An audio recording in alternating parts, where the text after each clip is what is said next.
Okay, today I'm here with Frank Lovsin to talk about the North Peace Community Foundation and how Frank has utilized the organization to leave a legacy to Peace River. Frank's explanation provides a great example of how to leave surplus estate funds to a community. Hello, Frank. Hello, Richard. So Frank, you've been part of the Peace River community for a long time, over 50 years. Your children have grown up here. You've had a fair bit of success. You've seen a lot of growth. You decided to leave a gift to the town of Peace River. Could you explain just what you've gifted and why? Well, I've always wanted to gift something to where I lived. And the reason I wanted to gift it to Peace River is our kids played a lot of hockey in Peace River. There was one ice surface, and as we traveled around to different communities, we've always been in arenas with two ice surfaces. And it was better for tournaments, and it was better for their communities to have that. They had a better chance of hockey schools and things that involved the arena and the playing of kids' sports. So I thought that Peace River could use a second ice surface, and I had some funds that I thought were surplus to my needs, and I thought I would donate them to the community, but I wanted to do it through a foundation, and I tried, I didn't try to set it up, but I was investigating setting up a foundation for our family. But when North Peace Community Foundation come into being, I thought that's exactly what I wanted. And I didn't have to go through all the rigmarole of setting it up and then having the accounting aspect and all the forms that have to be filled for the government. They would handle that, and they only charge 2% to do that. And I thought, wow, that's a bargain. So I put $1 million into a fund for a second ice surface in Peace River. And the best part of that was that I had some shares in a public company and that had some capital gain. And when I gave these shares to the Community Foundation, I got 100% value for the appreciation of the shares, and any capital gain that I had earned over the period of time that I held those shares was crystallized at that, and I didn't have to pay income tax on it.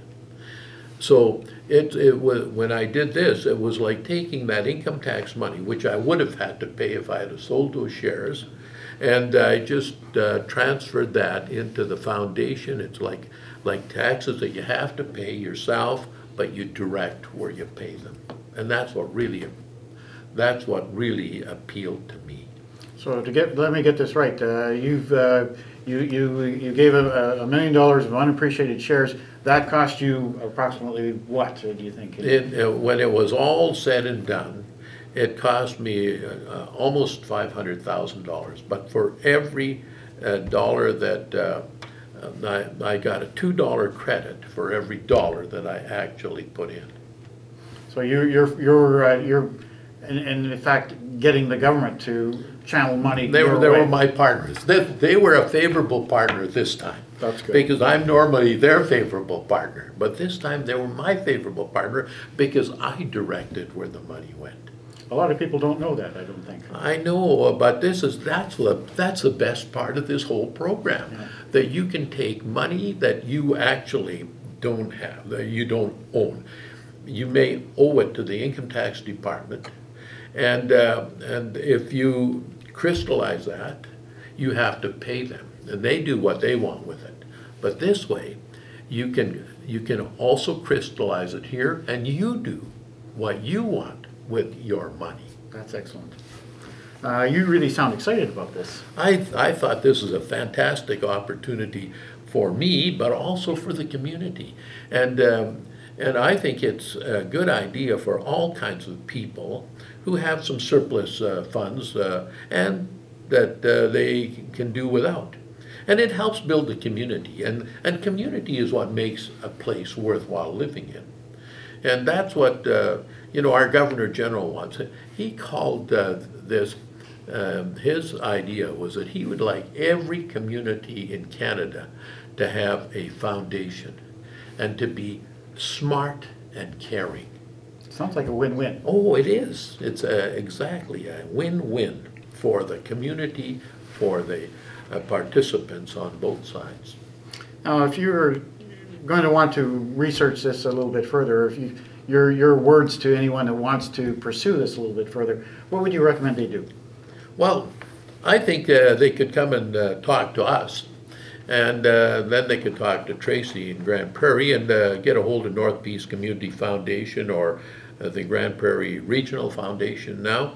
They can give them all kinds of information. They've got both written and video information on this. And what I like about Grand Prairie? There hasn't been anybody that's put a great amount of money, but there's a whole group of people who've put significant sums into different causes that they each have. If somebody's interested in minor sports, they can be in minor sports. If they're interested in the library, they can put a foundation just for the library. If they're interested in a museum, it can be a museum foundation. If they're interested in the hospital, they can be in the hospital. Their contributions are directly for the hospital or for any other project that they have. A theater, some little theater. In town here we have a really good little theater group. Now, if someone wanted to put a foundation and have that funding out of their foundation go to the promotion and the development of Little Theater in Peace River, fantastic. You can do that. And the government helps you.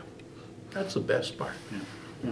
That's a real win. It is. You mentioned Tracy. I should, just for the people that are watching this video, it's Tracy Vavrick from the Community Foundation of Greater Grand Prairie, but I think they're changing their name to, do you know what they're changing I their don't name to? Exactly know, but she's still a great person. Yeah.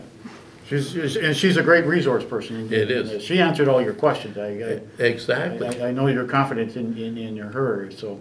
I am. I'm very confident in her. I'm confident in the organization. Now, the other thing, and I wondered about this, and I talked to Tracy about it, if something happened that Grand Prairie, found that they were not viable or couldn't handle this, Edmonton would handle this for us, because there's a foundation in Edmonton.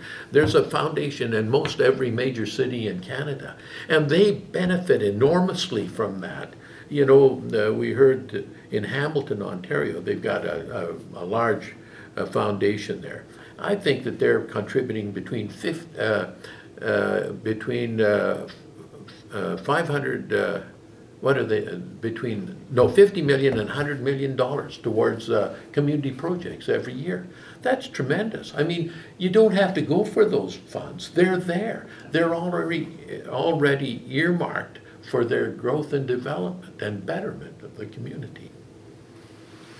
Well, Frank, it's really been my pleasure to talk to you about this. I'm really glad that you shared this with me. Thank you very much. Well, thanks, Richard. I hope that many more share it with you, and it'd be great that they would share it with all their friends and compatriots in all their towns in Alberta. Good. Thank you.